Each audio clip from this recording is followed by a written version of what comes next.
जागृत करने लक्ष्मीपति भाग्य विधाता को सुन आर्तनाद अपने जन की। जनार्दन ने तंद्रा त्याग दिए, सब कुशल छेन पूछा, सबसे पूछा कारण क्या याद किए। तब एक साथ सब लोगों ने धरती की कथा सुना डाली, एक एक घटना एक एक दिक्कत विस्तार से प्रभु को बता डाली। बोले सब प्रभु से रावण से, भगवान केवल आप ही हमें उबारेंगे, धरती पर लेकर पूर्ण जन्म उस संकट को संहारेंगे।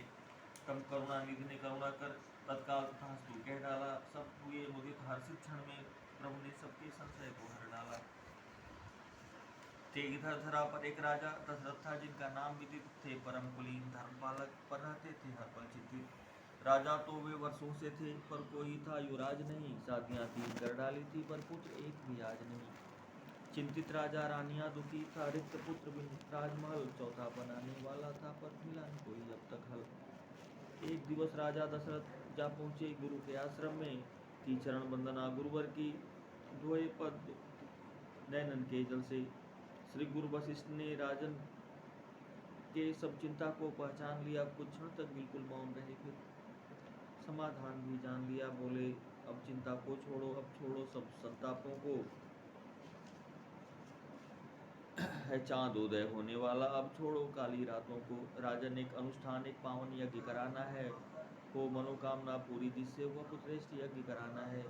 इस महायज्ञ के लिए आपको ऋषि श्रृंगी के आश्रम जाना होगा, उस विज्ञानी ज्ञानी ऋषि को आदर के संग लाना होगा। सुनकर श्री गुरु के वचनों को राजा आनंद विभोर हुए, हो जाएगी इच्छा पूरी, यह सोच के हर्षित हो रोए। गुरुवर की चरण वंदना कर ऋषि श्रृंगी के आश्रम ढाए, बिन पादुका चले नंगे पैरों, भूखे प्यासे बिन कुछ खाए। ऋषि को दंडवत प्रणाम किए, असुवन से चरणन को धोए, अपनी सभ्यता सुना डाली, उस ज्ञानी के सन्मुख रोए। हो गए द्रवित ऋषिवर, हो गया द्रवित ऋषिवर का मन, पुत्रेष्ठ यज्ञ को हाथ कर दी। राजा के वर्षों का संकट पल भर में गुरुवर ने हर ली। विधि पूर्वक हवन यज्ञ पूजन पुत्रेष्ठ यज्ञ ऋषिवर ने की। राजा दशरथ रानियों सहित व्रत रहकर पूजन की विधि। संपूर्ण हो गया पूर्ण यज्ञ, लेकर प्रसाद पावक प्रकटे, थे दुर्लभ खीर कटोरे में, जिनको देकर सिमटी लपटे। उस प्रसाद का पावन फल प्रत्यक्ष परिलक्षित हुआ, हर्ष में डूबे निप्रति जब पूर्ण फल इच्छित हुआ। प्रकृति ने भी पल में मानो श्रृंगार धरती का किया, स्वर्ग से देवों ने भी पुष्प की वर्षा किया। आ गई वो शुभ घड़ी, त्रिभुवन को जिसकी चाह थी, नवरात्र की 9वीं तिथि, चैत्र शुक्ल सुख मास थी। प्रकट हुए सच्चिदानंद सर्वदानंद, आनंद कर साक्षात पूर्ण संपूर्ण रूप, चतुर्भुज पद्म गदा चक्रधर। ममतामयी माता मन ही मन मायापति से बोली, प्रभु रूप अनूप अलौकिक तक भर बाल रूप से झोली। माता के मन की मनसा को मायापति ने जाना, छोड़ा रूप अनूप अलौकिक, बलवान बालक रोदन ठाना। सुन रोदन हो गई मात मगन, नैनाभिराम को देखा, मंत्र मुग्ध हो गई ममतामयी देख के रूप अनोखा। उधर कैकेयी के प्रसाद में भी छाई किलकारी, भोले भाले सुंदर सुत को देख के माता वारी। सूनी गोद सुमित्रा की भी ईश्वर ने भर डाली, एक साथ 2 पुष्प खिल उठे, जिनकी थी छवि निराली। तीनों लोगों के खुशियों ने आज अवध में डेरा डाला, इतराते हैं भ्रमर डाली पर, पी मकरंद निराला। अवधेश को संदेश जब सेविकाओं ने दिया, होकर मगन नरनाथ ने दान सब इन सब को दिया। आज नृपति के हर्ष का व्यक्त कर सके न लेखनी, आज त्रैलोक्य में अवधेश सा न कोई धनी। वर्षों की आशा सब अभिलाषा आज पूर्ण प्रभु किन्हा, सुंदर सुखदायक निरखन लायक पुत्र 4 प्रभु बिन्हा। चारों अति प्यारे जग से न्यारे, नृप के नैनों के तारे, माओ के दुलारे प्यारे प्यारे, जिन्हें देख निरख काम कोटि भी हारे। कौशल्या नंदन को देखन देव गगन से आए, देख के रूप अनूप अलौकिक, हो तृप्त पुष्प वर्षाए।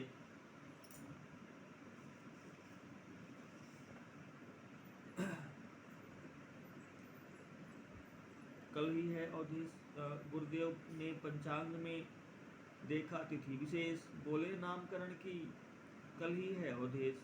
पल पल बढ़ती पूर्ण नृपति की, पल पल कीर्ति पताका, नैतिकता बढ़ रही मनुज बंधन माओ का।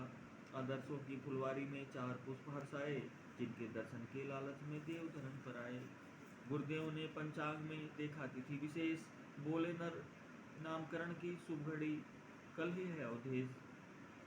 शुभ मुहूर्त सुंदर घड़ी अरुणोदय के उपरांत ईश वंदना कर गुरु बोले बैठे कुछ पल शांत।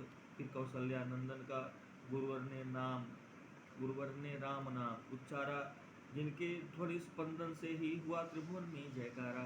फिर ज्ञान मूर्ति गुरुदेव ने कैकेयी नंदन को निरखा, देखी गंभीर धैर्य मूर्ति फिर हर्षित हो नाम भरत रखा।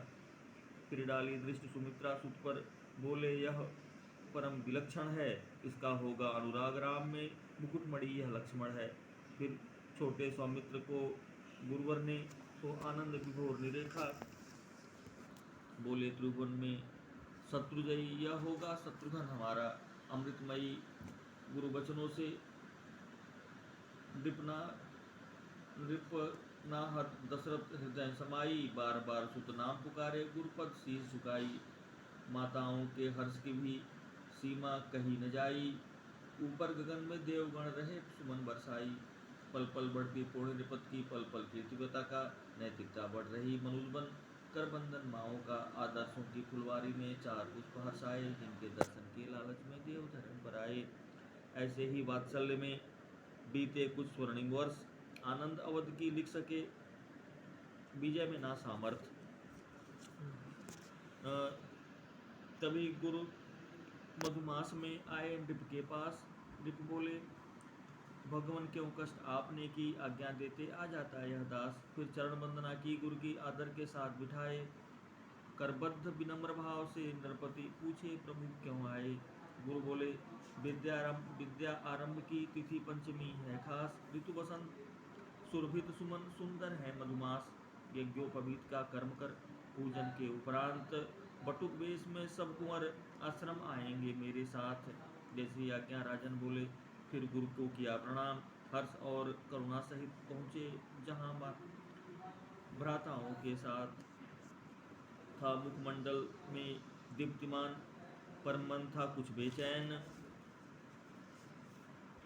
हर्षातिरेक चेहरे पर था पर भीगे से थे नैन। ऐसी नरेश की देख दशा, बोली मृदु वचन रानियों ने, स्वामी मन में क्या है रहस्य, क्यों भिगोए पलक पानियों से। नृप बार बार देखे कुमार पुलकित स्नेही लोचन द्वारा, रानियां चकित चित्तवत नरेश, सब भूप ने भेद कहा सारा। गुरुकुल की सुनकर बात मात, सब किंग कर्तव्य विमूढ़ हुई, पर यह गुरुवर की